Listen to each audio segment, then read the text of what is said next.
Subscribe करें मेरे YouTube channel को और बेल के आइकन पर क्लिक करें ताकि जब भी मेरी नई वीडियो आए उसकी नोटिफिकेशन सबसे पहले आपको मिले।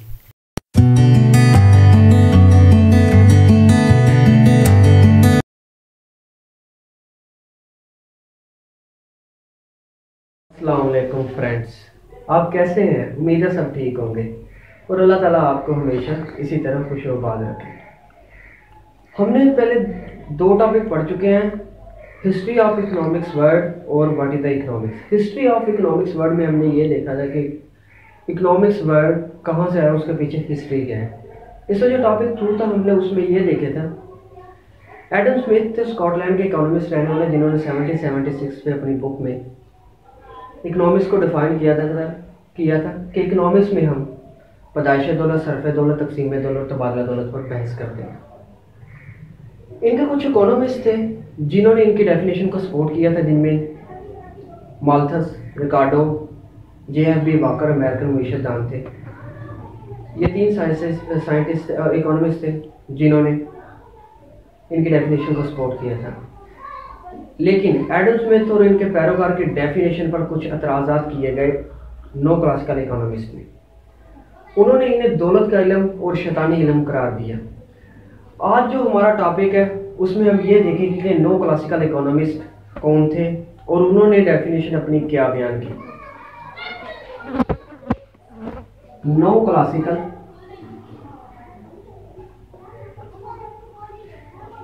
इकोनॉमिस्ट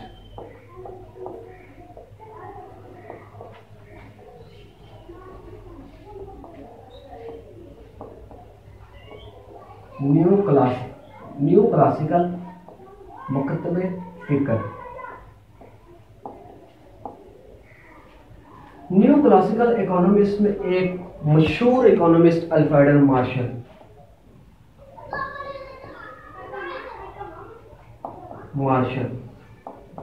थे, जिन्होंने अपनी बुक प्रिंसिपल ऑफ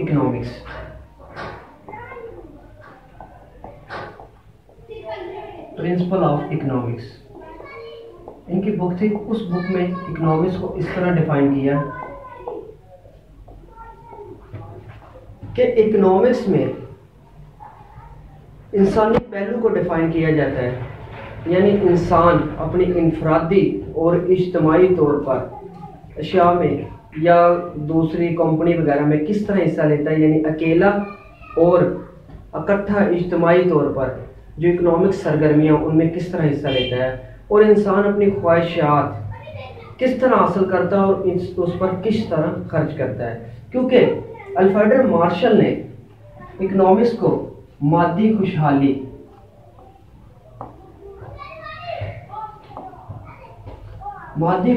का नाम दिया। इसने इसे फलाही मोशीन कहा, यानी इसमें जस्ट इंसान की फलाह देखी जाती है। उसने कहा कि इकोनॉमिक्स एक दौलत का इल्म है, यानी इसमें दौलत भी देखी जाती है और एक तरफ इंसानी जिंदगी का पहलू भी है। जो अल्फ्रेड मार्शल की डेफिनेशन को सपोर्ट करने वाले इकोनॉमिस्ट थे उनमें मशहूर इकोनॉमिस्ट पेगो, केनेंस, नंबर 3 पे परीटो, और 4th इकोनॉमिस्ट थे JB क्लार्क।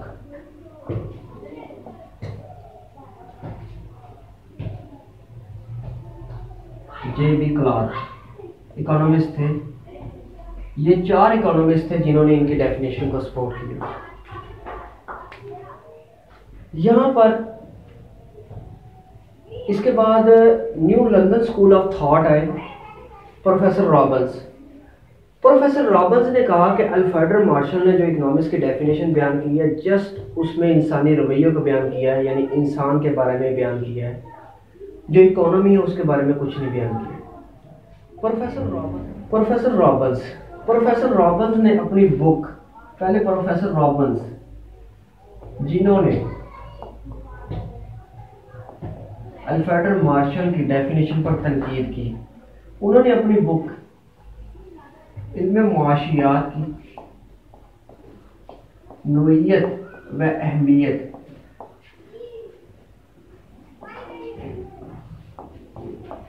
बुक थी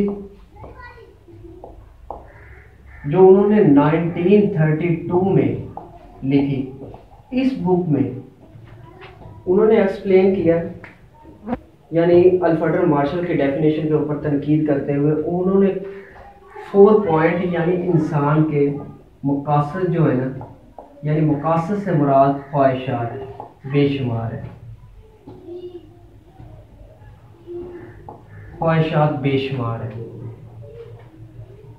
यानी इंसान के पास है, अब अगर हम ये देखें कि एक आदमी है, उसकी ख्वाहिशात बेशुमार हैं। जब इंसान अपने आमदनी उस हासिल करता है, उन सारी ख्वाहिशात को फुलफिल करता है, फुलफिल करने के लिए उसे जो इतने ज़्यादा मकासद होते हैं, मकासद को मद्देनज़र रखना पड़ता है। फॉर एग्ज़ाम्पल, अगर इंसान अपने आप को अपने इर्द गिर्द देखता है तो वो देखता है कि अपने आप को लिबास, रहाइश, बुनियादी ज़रूरियात, स्कूल वगैरह के थिंग्स वगैरह, हेल्थ फैसिलिटीज़, यानी इन सब अशिया में अपने आप को घिरा हुआ फील करता है, यानी इकोनॉमिक्स एक्टिविटी घिरा हुआ फील करता है। ये जो एक्टिविटी है ये बार बार जन्म लेने वाली एक्टिविटी है, यानी इंसान जब भी इन मकासद को फुलफिल करने की कोशिश करता है, जब ये फुलफिल हो जाते हैं फिर ये क्रिएट हो जाते हैं। तो अल्फ्रेड मार्शल कहता है कि जो इंसान के बेशुमार मकासद हैं, इन मकासद पर इकोनॉमिक्स में एक तो बहस की जाती है, इन मकासद को किस तरह हल किया जाए। नंबर 2, मकासद की अहमियत में फर्क है। यानी कुछ मकासद ऐसे होते हैं जो हमारे लिए बहुत इम्पोर्टेंट होते हैं। फॉर एग्जाम्पल, हमारे जो मकासद हमारे लिए सबसे ज़्यादा इम्पोर्टेंट होते हैं, हमारी कोशिश होती है कि सबसे पहले हम उनकी तस्कीन करें। फॉर एग्जांपल ये कहें कि हमारा जो सबसे ज़्यादा अहम मकासद ये है कि हमारे अगर घर में कोई बीमार है तो उसकी जो अद्वियात वगैरह है उनको लाना, ये हमारा सबसे ज़्यादा इम्पोर्टेंट मकसद है, ना कि फर्नीचर परचेज़ करना। हम फर्नीचर जो हमारा मकासद है उस मकासद को हम यानी अपनी ख्वाहिश को हम पोस्टपोन डाल देंगे, यानी किसी और टाइम फुलफिल कर लेंगे। जो मकासद हमारे लिए सबसे अहम है उस मकासद की तस्कीन हम सबसे पहले हासिल करेंगे। रॉबिन्स कहता है कि मकासद की जो अहमियत में फ़र्क है, इस मकासद की अहमियत पर भी बहस की जाती है कि जो हमारे लिए सबसे ज़्यादा अहम मकासद है पहले उसको फुलफिल किया जाए। नंबर 3 हमारा ये है कि कामयाब ज़राए। इंसान यानी हमारे जो सारफ है इंसान, इसके मकासद को पूरा करने के लिए अशिया और खिदमात की ज़रूरत होती है, और अशिया और खिदमात के असूल के लिए कुदरत ने हमें ज़राए प्रोवाइड किए हुए हैं। ज़राए यानी कुदरती ज़राए में हमारे ज़मीन, जंगलात और भी कई कुदरती मादनियात वगैरह अल्लाह ताला ने प्रोवाइड की हुई है, और दूसरे कुछ ज़राए ऐसे हैं जो इंसान अपने मेहनत से पैदा करता है, जैसे रुपया पैसा और दूसरी जो और भी मकासद है और भी ज़राए हैं जो इंसान अपनी खुद की कोशिश से पैदा करता है। लेकिन इल्म मुआशियत में जो हमारा सबसे ज़्यादा तल्लुक़ ये रहेगा कि जो ज़राए महदूद हैं, हम इल्म मुआशियत में इसके ऊपर बहस करेंगे। रॉबिन्स कहता है कि जो ज़राए महदूद हैं, जो हमारे ज़राए महदूद हैं और जो हमारे मकासद के लिए कामयाब हैं, इसके ऊपर हम बहस करेंगे। कामयाब से मुराद ये नहीं है कि चीज़ का थोड़ा होना, यानी थोड़ा। कामयाब से ये मुराद है कि हम ये कहें कि फॉर एग्जांपल 1000 टन गंदम पैदा होती है, 1000 टन गंदम पैदा होती है, तो लेकिन जब उसकी हम ये तलब उसकी ज़्यादा होती है, तलब के मुकाबले में उस चीज़ की मिकदार कम हो जाती है, इसे कामयाबी कहा जाता है। जो चौथा पॉइंट है वो ये है कि ज़राए का मुतबादल इस्तेमाल। ज़राए का मुतबादल इस्तेमाल, ज़राए में एक ये खूबी है कि मुतबादल इस्तेमाल, इसे हम मुतबादली तौर पर इस्तेमाल भी कर सकते हैं। फॉर एग्जांपल ज़र को हम ज़मीन परचेज़ करने, खाना लेने, ज़रूरियात ज़िंदगी को पूरा करने और मुख्तलिफ़ किस्म की जगहों पर हम इस्तेमाल कर सकते हैं ज़र को। ज़राए को, यानी ज़र का मुतबादिल इस्तेमाल है ना, तो ज़र को हम मुख्तलिफ इशा पर यूज़ कर सकते हैं।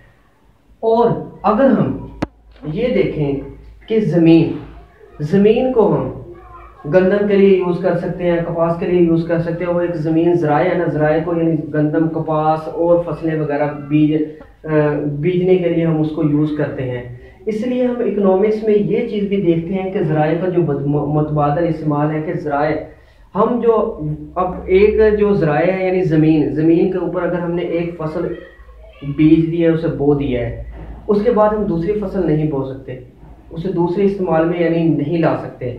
इसलिए इंसान यानी सारफ, इसमें ये प्रोफेसर रॉबिन्स कहता है कि इकोनॉमिक्स में हम इस चीज़ पर भी बहस करते हैं कि जो ज़राए हमारे, यानी हम उस ज़राए के ऊपर अपनी एफर्ट या अपना पैसा वगैरह लगाएंगे जिससे सारफ को या इंसान को सबसे ज़्यादा प्रॉफिट हासिल हो।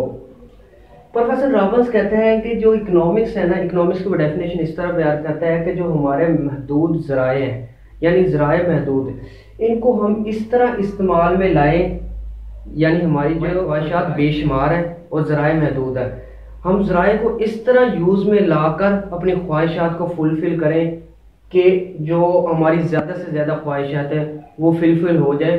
किसको यूज़ करते हुए? महदूद ज़राए को, यानी ज़राए हमारे महदूद हैं।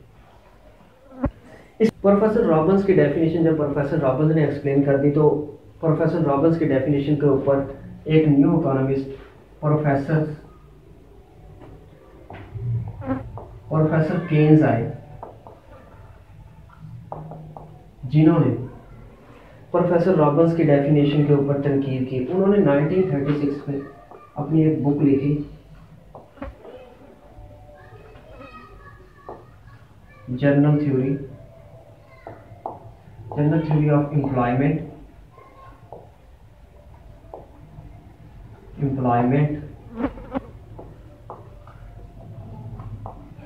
इंटरेस्ट एंड मनी के ऊपर उन्होंने एक अपनी बुक लिखी।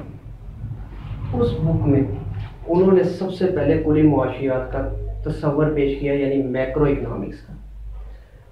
उस बुक में उन्होंने सर्द बाजारी, बेरोजगारी, ज़ारब और इसराफ, इनके बारे में एक्सप्लेन किया। उनकी सबसे ज़्यादा कोशिश थी वो बेरोजगारी को ख़त्म करना थी, क्योंकि क्लासिकल मुइशतदानों का ये नज़रिया था कि तलब अपनी रसद खुद पैदा करती है। ये क्लासिकल मुइशतदान कहते थे। लेकिन 1929 से 1930 के दरमियान जो आलमी बहरान आया, यानी मुल्क में रसद इतनी ज़्यादा हो गई कि इतनी डिमांड नहीं थी, वहाँ पे इनका ये नज़रिया कि तलब अपनी रसद खुद पैदा करती है, ये नज़रिया उनका ख़त्म हो गया।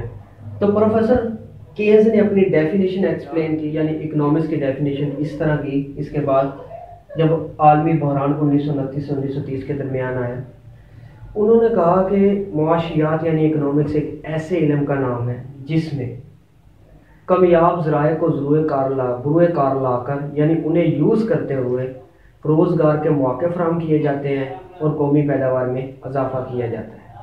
यानी जो ज़राए यानी ख़ाम माल को बुरुए कार लाकर फैक्ट्री वगैरह में काम वगैरह करके उससे लोगों को रोज़गार के मौके, यानी लोग फैक्ट्री वगैरह में काम करते हैं, उन्हें आमदनी हासिल होती है, उससे आगे के हमारी जो कौमी पैदावार है उसमें इजाफा होता है, जिससे यानी हमारी जीडीपी में इजाफा होता है।